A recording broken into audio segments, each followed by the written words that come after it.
Hello everyone, देखिए अब question 9.4 देखो, इसमें क्या कहता है। ये फिगर आपका जो है 9.27 A B show the refraction of a ray in air incident at 60 degree. देखो ये 9.27 ए जो है इसमें दिखाया हुआ है 60 डिग्री एयर पर है, ठीक है। क्लियर, देख लो।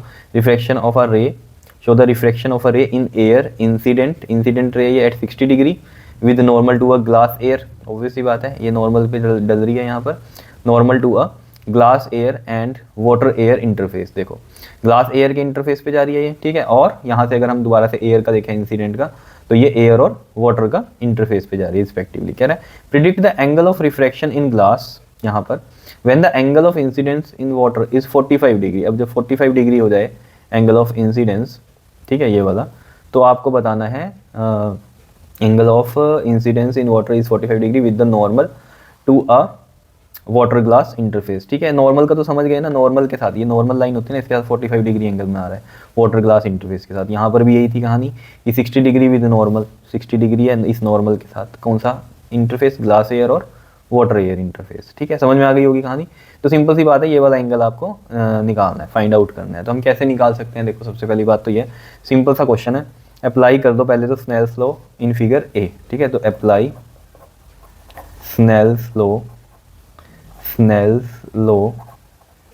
इन फिगर ए। तो देखो हम कैसे लगाते हैं, ये इधर रिफ्रैक्टिव इंडेक्स किसका होगा, एयर का, ये रिफ्रैक्टिव इंडेक्स किसका है, ग्लास का। तो हम कैसे लिखते हैं, देखो म्यू ए साइन, ये वाला साइन आई होता है ना, ठीक है। तो साइन 60 इज इक्वल टू में फिर आगे म्यू जी, और ये वाला साइन आर होता है, तो साइन 35 डिग्री। ठीक है, तो यहाँ से हम देखेंगे तो mu a by mu g is equal to में साइन 60 अपॉन में, ये इधर आ गया ना हमारे पास म्यू ए के नीचे म्यू जी, तो ये साइन 35 है यहाँ। ठीक है, यहाँ है ये साइन 35 और ये है साइन 60, ये नीचे आ गया। ठीक है, now again apply Snell's law in figure B. B में लगाओ, इसे हम फर्स्ट मान लें तो फिगर बी में भी लगाओ। ये म्यू ए हो गया, ठीक है, और ये म्यू डब्ल्यू हो गया। तो यहाँ से करेंगे इंसिडेंस वाले से, म्यू ए इंटू में साइन आई यानी कि साइन 60, म्यू डब्ल्यू इंटू में साइन आर यानी कि 47। अब देखो ये यहाँ पर ना एक चीज़ ध्यान रखना, अगर यहाँ हम 41 एंगल रखेंगे यहाँ पर, तब तो वही आंसर आएगा जो कि आपका आंसर बुक में दिया हुआ है। ठीक है, एनसीईआरटी के पीछे लास्ट में, ठीक है, क्वेश्चंस के आंसर होते हैं ना एक्सरसाइज वाले के, तो वहाँ पर वो एग्जैक्ट आंसर लाना है तो यहाँ 41 डिग्री करना पड़ेगा। लेकिन अगर बुक में यहाँ 47 है तो उसके हिसाब से फिर आपका आंसर जो होगा मिसमैच होगा। आंसर आपका आएगा लास्ट में 33.6 डिग्री, अप्रोक्सीमेट 34 डिग्री के पास, लेकिन पीछे बुक में दिया हुआ है अप्रोक्सीमेट आंसर 38 डिग्री का, तो वो तब आ सकता है जब यहाँ 41 होगा। ठीक है ना, तो हम तो इस क्वेश्चन के हिसाब से निकाल लेंगे अपना आंसर। ठीक है, वो बात सही है कि आंसर मैच नहीं होगा, क्यों नहीं होगा, वो तब होगा मैच अगर यहाँ 41 डिग्री होगा। तो ये मिस्टेक है वहाँ एनसीईआरटी में। ठीक है, तो आंसर में मिस्टेक है या क्वेश्चन में मिस्टेक है, कुछ तो है ही। तो यहाँ पर देखो जरा, ये म्यू ए अपॉन में म्यू डब्ल्यू इक्वल टू में साइन 47 अपॉन में ये हो गया हमारे पास साइन 60। क्लियर है, कोई दिक्कत नहीं है इसमें। ठीक है, यहाँ पर अब अप्लाई करो, देखो अप्लाई करो स्नेल्स लॉ इन फिगर सी। तो देखो क्या होगा हमारे पास, यहाँ पर जब हम अप्लाई करेंगे तो ये म्यू डब्ल्यू है, ये म्यू ग्लास है, तो यहाँ पर ये एंगल थीटा मान लेते हैं हम, कुछ भी होगा। तो म्यू डब्ल्यू साइन 45 इज इक्वल टू में म्यू जी साइन, हमें नहीं पता एंगल, तो थीटा हो गया।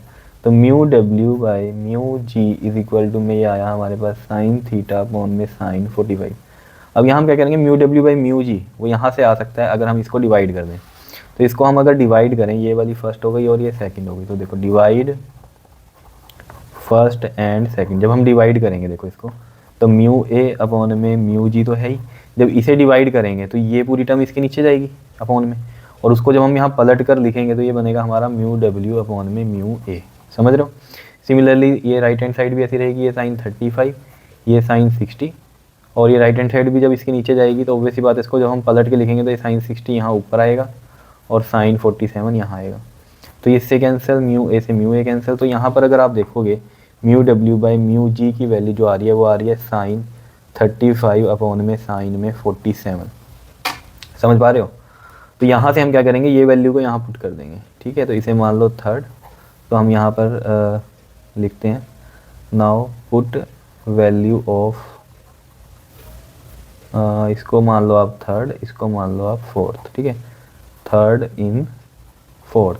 तो म्यू डब्ल्यू बाई म्यू जी की वैल्यू कितनी है, ये साइन 35 अपॉन में साइन 47, डिग्री खुद लगा लेना, ठीक है, कहीं सोचोगे कि डिग्री क्यों नहीं लगाया एंगल के ऊपर, ठीक है।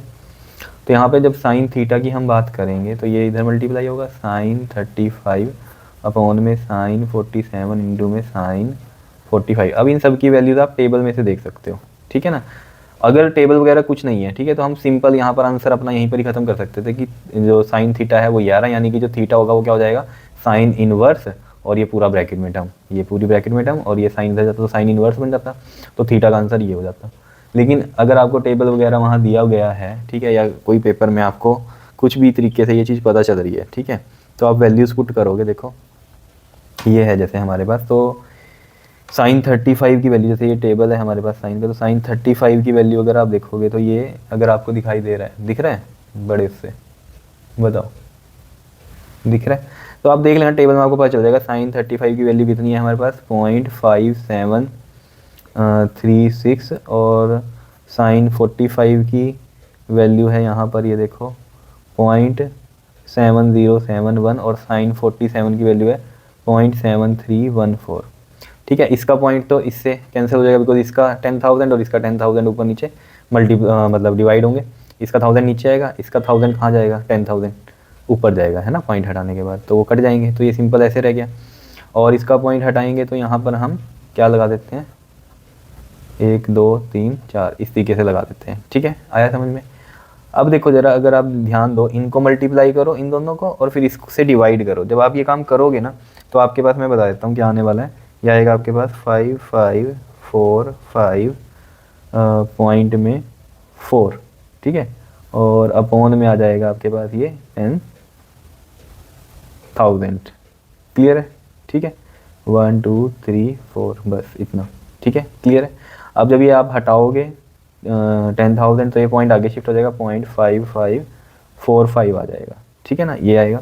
अब इसको ढूंढो ज़रा, ये कहाँ है आपके पास 0.5545, तो ये आपको यहाँ मिलेगा, देखो ये देखो पॉइंट, ये सब पॉइंट में ही है, ठीक है, तो 5545 ये है हमारे पास, देखो ये 5548 हो गया, ठीक है, तो ये 5548 जो है ना, ये अप्रॉक्सीमेट यही है 5545 के पास। तो ये जो है आपके पास, इसको देखो ज़रा, ये लाइन में कहाँ पर है, ये आ रहा है हमारे पास 33 डिग्री, ठीक है, 33 डिग्री, और साथ में ये था ना 5548, ठीक है, 33 डिग्री ये, और पॉइंट में देख लो, ये ऊपर यहाँ पॉइंट में आ जाएगा 0.7, ठीक है, क्लियर है इतनी बात या नहीं, बता दो, ठीक है, क्लियर, यहीं पर ही थे ना हम, हाँ, ठीक है। तो 33 डिग्री 33.7 डिग्री, ठीक है, अप्रोक्सीमेट ये 34 डिग्री के पास इसका आंसर आएगा हमारे पास, जो थीटा होगा, ठीक है ना, ये आया ना, क्योंकि हमारे पास ये वैल्यू किसकी आई, साइन थीटा की, ठीक है। अब इसकी वैल्यू हमने देखी, ये वैल्यू ये कहाँ पर है, साइन 33.7 की वैल्यू है ये, ठीक है, तो हम इस तरीके से लिख देंगे इसको यहाँ, ये है साइन 33.7 इक्वल टू में साइन थीटा, तो यहाँ से थीटा निकल गया हमारा 33.7, या फिर 34 डिग्री बोल दो। आ रही है बात समझ में। अब यहाँ पर जो मैं आपको कह रहा हूँ ना कि पीछे जो आंसर 38 डिग्री के अप्रॉक्सीमेट दिया हुआ है, वो कैसे दिया हुआ है, वो यहाँ पर 47 डिग्री की जगह कितना होगा, अगर 41 हो। आ रही है बात समझ में, बताओ, कर लोगे इसको, ठीक है जी। तो ये थे आपका जो है क्वेश्चन नंबर 9.4। नेक्स्ट वीडियो में हम नेक्स्ट क्वेश्चन करते हैं, क्लियर, ओके जी, थैंक यू।